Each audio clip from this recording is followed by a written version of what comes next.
Hello everyone, welcome to my YouTube channel moms daily life. তো আজকে আমি কথা বলবো একজন সদ্যজাত বাচ্চার কিভাবে আমরা টেক কেয়ার করব বা পরিচর্যা করব সেটা নিয়ে। অনেকেই সদ্য বাবা মা হয়েছেন, আবার অনেকেই হতে চলেছেন। তো সকলেরই একটা টেনশন কাজ করে যে তাদের নিউবর্ন বেবির পরিচর্যায় যেন কোনো ফাঁক না থাকে, বা তাকে সম্পূর্ণ নতুন পরিবেশে কমফোর্টেবল কিভাবে রাখবো সেসব নিয়ে অনেক চিন্তা করেন। তো অ্যাজ এ নিউ মম আমি আপনাদেরকে আমার অভিজ্ঞতা শেয়ার করছি। বাচ্চা যখন হসপিটাল থেকে বাড়ি ফিরবে তার পরিচর্যায় কিছু জিনিস বা কিছু কথা আপনাদেরকে অবশ্যই জেনে রাখতে হবে। যেমন ধরুন, আপনার ঘর বাড়ি বা বাচ্চা যেখানে থাকবে সেই জায়গাটা অবশ্যই পরিষ্কার পরিচ্ছন্ন রাখতে হবে। বাড়িতে মশারি ইউজ করতে হবে। ইভেন বাচ্চাকে তো অবশ্যই মশারির মধ্যে রাখতে হবে সব সময়। কোনো রকম ধূপ বা তেল ব্যবহার করা যাবে না, তাহলে বাচ্চার শ্বাস নিতে সমস্যা হতে পারে। প্রত্যেকবার বাচ্চাকে তার জিনিসপত্র ধরার আগে অবশ্যই নিজের হাত পরিষ্কার করে ধুয়ে নেবেন।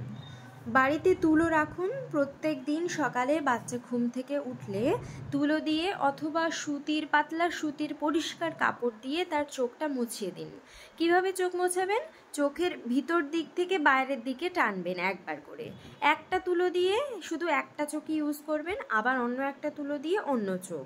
এমন করবেন না যে ভিতর থেকে বাইরে, বাইরে থেকে ভিতর, ভিতর থেকে বাইরে এভাবে পরিষ্কার করছি না, তেমনটা করবেন না। ভিতর থেকে বাইরের দিকে টেনে পরিষ্কার করবেন, ব্যাস, তাহলেই হবে। বাচ্চা যদি ফর্মুলা মিল্ক খায় তাহলে তার ফিডার প্রতিদিন ফোটাতে হবে এবং স্টেরিলাইজ অবশ্যই করতে হবে। বাচ্চার জন্য ব্রেস্ট মিল্ক সবচেয়ে ভালো। ব্রেস্ট ফিড করানোর আগে খেয়াল রাখবেন মা যেন সবসময় পরিষ্কার পরিচ্ছন্ন থাকেন। বাচ্চাকে প্রত্যেক 2-3 ঘন্টার মধ্যে ফিড করান। খাওয়ানোর আগে, মাঝখানে এবং খাওয়ানোর শেষে অবশ্যই বার্পিং বা ঢেকুর তোলান। যদি খাওয়ানোর শুরুতে ঢেকুর নাও তোলান, খাওয়ানোর মাঝখানে এবং শেষে অবশ্যই ঢেকুর তোলান।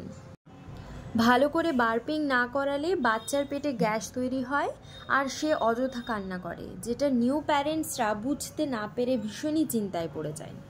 বাচ্চাকে খাওয়ানোর পরপরই শুইয়ে দেবেন না। তাকে ঢেকুর তোলানোর পর 5 থেকে 10 মিনিট কোলে করে রাখুন। তারপর যদি শোয়ানোর প্রয়োজন হয় তাহলে শুইয়ে দেবেন। এবং অবশ্যই দুধ খাওয়ানোর পর তাকে খাড়াভাবে কোলে নেবেন, একেবারে শুইয়ে কোলে নেবেন না। সদ্যজাত বাচ্চারা খুবই নরম থাকে। তার হাড় যেহেতু এখনও ডেভেলপ নয়, তাই তাকে কোলে নেওয়ার সময় তার ঘাড়ের নিচে একটা হাত দেবেন আর তার পিছনে একটা হাত দেবেন। সদ্যজাত বাচ্চাকে কখনো ঝাঁকাবেন না।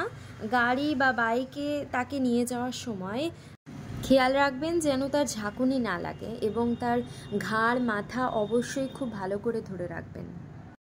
সদ্যজাত বাচ্চার নাভি নিয়ে অনেকে খুব চিন্তায় থাকে। তার নাভিতে অ্যাম্বিলিকাল কর্ডের কিছু অংশ যেহেতু লেগে থাকে, তো সেই জায়গাটা আপনারা পাতলা সুতির কাপড় গরম জলে ভিজিয়ে সেটাকে ঠান্ডা করে হালকা হাতে নাভির আশপাশটা মুছিয়ে দিলেই হবে। বেশি টানা হিচড়া করবেন না, সবসময় জায়গাটাকে ড্রাই রাখার চেষ্টা করবেন। তো সেই অ্যাম্বিলিকাল কর্ডটা কিছুদিন পর নিজে থেকেই পড়ে যাবে।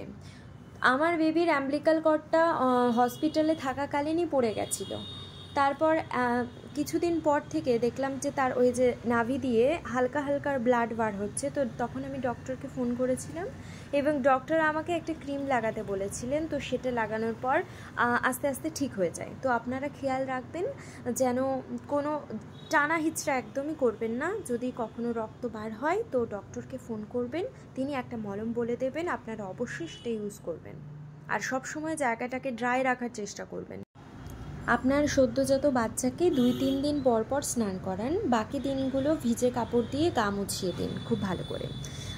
তো 1 মাস হয়ে গেলে তাকে সাবান শ্যাম্পু ব্যবহার করতে পারেন। যেদিন সাবান গায়ে মাখাবেন সেদিন শ্যাম্পু ব্যবহার করবেন না, আর যেদিন শ্যাম্পু দেবেন সেদিন আর সাবান দেবেন না, গা ভালো করে ধুইয়ে দিলেই হবে। আপনার বাচ্চার 1 মাস বয়স পেরিয়ে গেলে তাকে রেগুলার বেবি অয়েল ম্যাসাজ করান। এতে তার হাড় স্ট্রং হবে এবং সে ফ্রেশ ফিল করবে।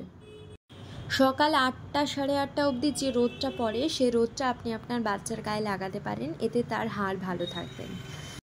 বাচ্চাকে অবশ্যই সর্ষের বালিশ মাথায় দিয়ে শোয়ান এবং তার পিঠের উপর ভর করে শোয়ান। পরে 1 মাস বয়স হয়ে গেলে এপাশ ওপাশ করে শোয়াতে পারেন, কিন্তু উপুড় করে না শোয়ানোই ভালো। বাচ্চাকে ডায়পার ইউজ করাতে পারেন। তার বয়স এবং ওজন অনুযায়ী যে সাইজের ডায়পারটা সঠিক, সেই সাইজের ডায়পারটা আপনি ব্যবহার করবেন। 4 থেকে 5 ঘন্টার মধ্যে আপনি ডায়পার চেঞ্জ করতে পারেন এবং প্রত্যেকবার ডায়পার চেঞ্জ করার সময় তাকে 20 থেকে 25 মিনিটের জন্য একটা ডায়পার ফ্রি সময় দেবেন। খুব গরম পড়লে চেষ্টা করবেন যেন সে সবসময় ডায়পার না পরে থাকে।